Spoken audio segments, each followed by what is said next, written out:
እንደሌላው ጊዜ ልጁ መጥቶ አይቶ ይሄድ በቃ ያለውንም ነገር ከኔ ጋር ይውሰድ እቃ አለው እኔ ቤት ይውሰድ እሱንም ይውሰድ በትንሽ ትንሽ ነገር ሰበብ እየመጣ ቤት ውስጥ ጊዜ አያሳልፍ በቃ ምንም ሩታ ቆረጠች። ኤንዌስ ውድ ቤተሰቦቼ ይሄን ሁለት ቀን ስጠፋ በጣም ብዙ ነገሮች ተከስተዋል። በተለይ ደግሞ በአብርሽ ገጽታ ለውጥ ላይ እንግዲህ ያው ስታይል ነው ብለን እንቀበለው። ያው ግን አብርሽ ትንሽ ወይዘሮ ሆኖ መጥቶ አስደምሞናል። እኔ በጣም አልጠበቅኩም።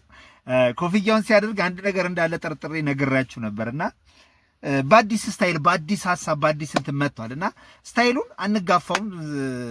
ማርነቅ ባንፈልግም ያው አንጋፋውም። በቃ አሪፍ ነው ይሁን ይመቸው። እሱ ዋናው እሱ ነው እና ሩታም አንድ ነገር ቆርጣለች። ከባድ ውሳኔ ነው ይዛ የመጣችው። እንግዲህ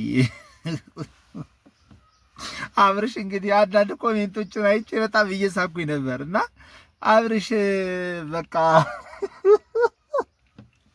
ሴቶቹ ሲያስቸግሩት ሴት ወይዘሮ መስሎ መጣ ምናምን የሚል ኮሜንት አይቼ በጣም ስቄ ነበርና አብርሽ እንግዲህ የባህሪም የምንም ለውጥ አድርጎ መጥቷል። እንግዲህ ያንን እኛ አንተን አንልም አንቃረንም። ሶ ዛሬ የማደርገው ምን መሰላችሁ ውድ ቤተሰብ ሪያክት ነው የማደርገው። በቃ ይቅርታ አድርጉልኝ፣ በደንብ ሪያክት ነው የማደርገው። በዚህ ነገር ላይ በደንብ ሀሳብ መስጠት እፈልጋለሁ። 2 ቀን ጠፍቻለሁ። ሶ ስለዚህ ዛሬ ላይ ደግሞ እያየሁ አንዳንድ ሀሳቦችን መስጠት መናገር እፈልጋለሁ ማለት ነገር አልፈልግም። እንደዛ በሚያወራው ነገር ሌላ ሆኖ የሚተገብረው ነገር ደግሞ ሌላ ሊሆን አይገባም።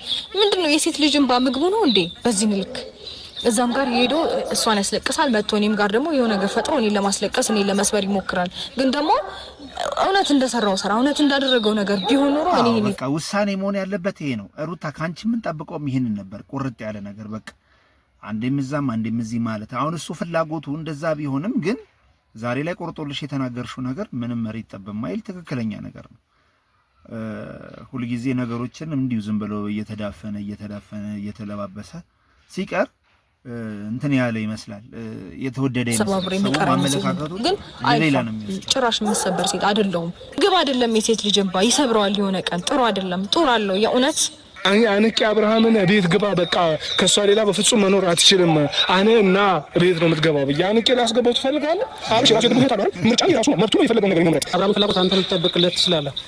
ኖ አሁን ላይ አብርሃም እያደረገ ያለውን ነገር መንቀፍም መደገፍም እንጃ እኔ አላውቅም። እኔ እውነት ለመናገር እሱ ግን አሁን እየተዝናናባችሁ ነው ያለው ብዬ ነው የማስበው። በጣም እየተዝናናባቸው ነው። የተበደለውን ያሳለፈውን ነገር እኛም እያየን ነበር ግን አሁን ላይ እያየውበት ያለውት ነገር ግን አብርሃም ይዝናናባቸው። ልጄን በደንብ ጥንክር ብዬ እንዳሳድግ ነው ይረዳኝ እንጂ ምንም ይጎድለኝ ምንም ይሰበረኝ ነገር የለም።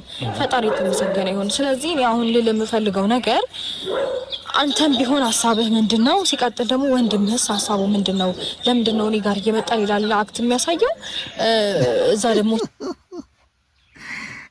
አብርሃም ማትጨበጥ ሰውን ማትገመት ሰውን ማለት እንደዛ ነው በቃ።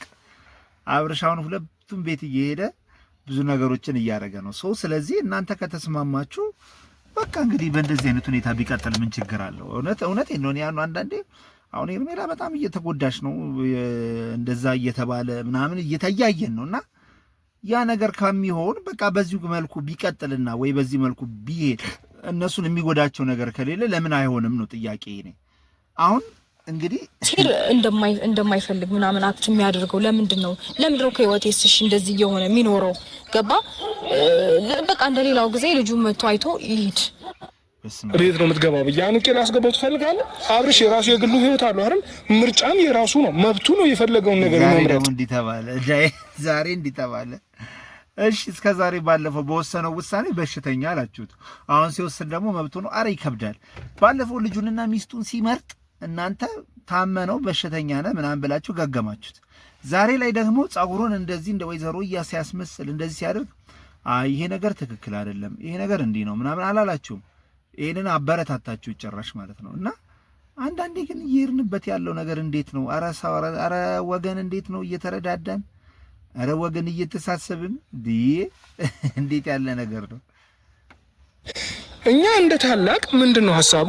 ታላቅ ነኝ አይደለም? እንደ ታላቅ አብርሽ በቃ አንድ የመጀመሪያ ትዳር ይሆናል ብለህ ከሩታ ጋራ ተጋብተ ነበረ። እኮ ይሄ ነገር ግን ያኔም መቅደም ያኔም መምጣት ይችል ነበር። ያኔ ራሱ ማለት ትችሉ ነበር። አሁን የምችለው ነው ምነግራችሁ። አብሬት ትላንትና ከሩታ ጋር በቃ አብሬያት እኖራለሁ፣ አብሬያት ረጅም ጊዜ አብሬያት እሆናለሁ ብላ አገባሃት። ከዛም ባለፈ ልጅ ወለድክ። ያንን ኑሮ አፍርሰ ደግሞ ሌላ ሴት እዚህ ጋር መጥተህ ደግሞ ሌላ ሴት ጋር አየሆንከ። ያንን ነገር አቁም። ይሄ አካሄድ ልክ አይደለም። አዎ ግን ያኔ መባል ነበረበት። በሽተኛ ነህ ታማሃል ምናምን ብላችሁ ግግም ከማለት ያኔ መንገርና ማስረዳት ትችሉ ነበር።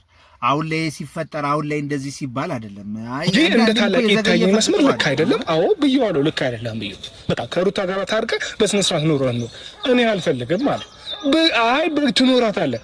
አይ በቃ ሩታውን በወሰነችው ውሳኔ ብትከተል አሪፍ ነው። በቃ እዛን ጊዜ ሲያስብና ነገሩን ሲያብሰለስል ሊመጣ ይችላል። ወይም ደግሞ ሄርሜላም እርጉዝ ነች ተብሎ ያው ተዳፍኖ ቀርቷል። እንግዲህ እርግዝናው ጉዳይም እንዲሁ ሳንደርሰው ሳናቀው ስለቀረ እሱም ቢብራራልን እሱንም ብናቀው ጥሩ ነበረ። ስለዚህ እዛም ጋር እንግዲህ ሄርሜላ ተጎዳው እያለች ነው። እስኪ ቪዲዮውን ግን አላየነውም እኮ ግን በነገራችን ላይ እሷም ተጎዳ ያለችበት ሁኔታ ነበርና ሄርሜላ ራሷን ጎዳች ተብሎ ቪዲዮ ተለቋልና እስኪ ላይ ማለት ነው።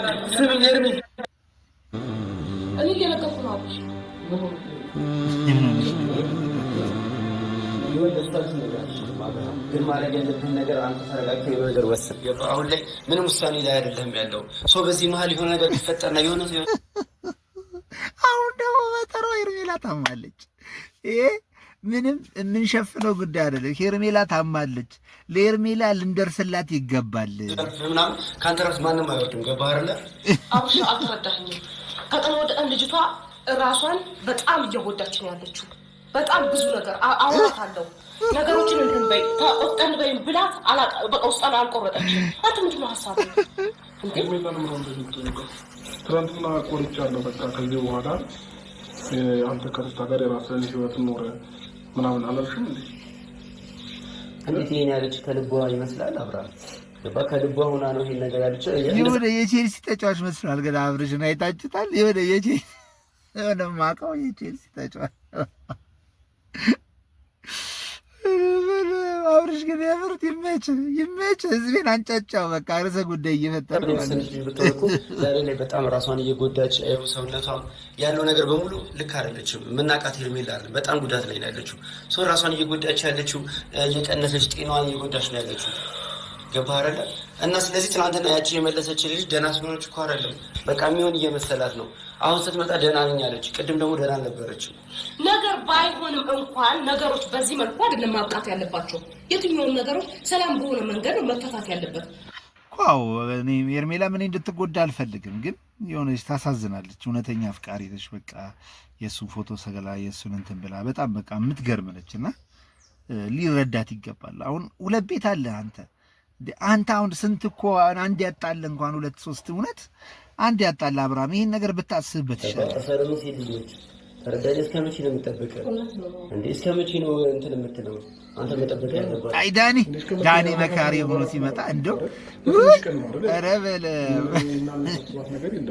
ስላሳሰባት አንዴ ራሷ ጉዳያች ያለች የኛን የሚያሳሰባት ነገር አይደለም። ስለዚህ የዳኒ ፍላጎት አብርሃም ሄርሜላን አግብቶ ህይወት እንዲኖረው ነው አይደለ? በቃ የውድ ጓደኛህን የዳኒን ፍላጎት እንዲሞላ እባክህን አብርሃም የበኩልህን ድርሻ ተወጣ ነው እኛ የምንለው። በቃ የበኩልህን ድርሻ ተወጣ። ዳኒ ደስ እንዲለው ለዳኒ ስትል ይሄን ነገር አድርግ። ዳኒ መቼም አንተ ህይወት ውስጥ መጥቶ ያደረገውን ነገር ለቀባሪ ማርዳት ነው። ሁሉም ተመልካቹም የሚያየው የሚፈርደው ነገር ነው። ስለዚህ እውነት ለዳኒ ጥቅም ከሆነ ለዳኒ ታስቦ ከሆነ ይሄ ነገር አብርሃም ግባበት፣ በቃ አርግለት፣ በቃ ደስ ይበለው። አቤት አሁን እኔ እርግጠኛ ነኝ አንድ ነገር ልንገራችሁ፣ ከሄርሜላ ጋር ቢሆን ራሱ እረፍት አይሰጣቸውም ዳኒ። በሌላ ሆኖ በሌላ ሀሳብ ይመጣል። ድጋሚ እንደዚህ ላይ ድጋሚ እንትን ላይ ያለ ነገሩን ለምን ቁጭ ብላችሁ አታወሩበትም? አብርሽ ደግሞ ምንድን ነው ሀሳብ? ቆይ እስቲ ልጠይቅ፣ ምንድን ነው ፍላጎት? ረጋ ብለህ ራስን ማዳመጥ ልክ ነህ፣ ጥሩ ነው፣ ገብቶሃል። ግን ቢያንስ እንኳን ልጅቷ የነበረችበትን ነገር ታውቃለህ። ከዚህ በፊት ብዙ ነገር አሳልፋችኋል። ግን እንድትረጋጋ የሚያደርጋትን ነገር ብታደርግ ደስ ይለኛል እንጂ ዛሬ ላይ እኔም እያስገደድኩም አይደለም። በጣም ግን እሷም ደግሞ ማየት አልፈልግም። ደግሞ አንተ ትናንትና በተጎዳህበት ሰዓት ልጅ ያደረገችው መልካም ነገር በጣም ተገላብጦሽ ነው። ገባ ሰው በሰዓት ትሪት ማድረግ አለብህ፣ መጠበቅ አለብህ። ግዴታ ፍቅረኛ ትሁን አይደለም፣ ቢያንስ ስልክ እያነሳ መመለስ አለብህ ምናምን ያለበት ሰው። እንግዲህ በመጨረሻም አንድ ውሳኔ ተወስኗል። ያም የተወሰነው ውሳኔ ምንድነው? አብርሃም ከሄርሜላ ጋር እንዲሆን ዳኒ ከባዱን መስዋዕትነት ከፍሏል። መጨረሻውን እንግዲህ ያሳየን ከማለት ውጪ ምን እንላለን? መጨረሻውን ያሳየን ነው የምንለው። ወዳቸዋለሁ። ሱራዛ አበሻ ነኝ። እኔ ግን እውነቴን ነው የምነግርህ አብርሽ፣ ስታይል ተመችቶኛል። ስታይልን እኔ እንትን አላልኩም። ኮሜንት ግን እናነባለን፣ አይቀርም ኮሜንት። ለዚህ ጸጉር ምን ተባለ የሚለውን ነገር እያነባን መዝናናት እንችላለን።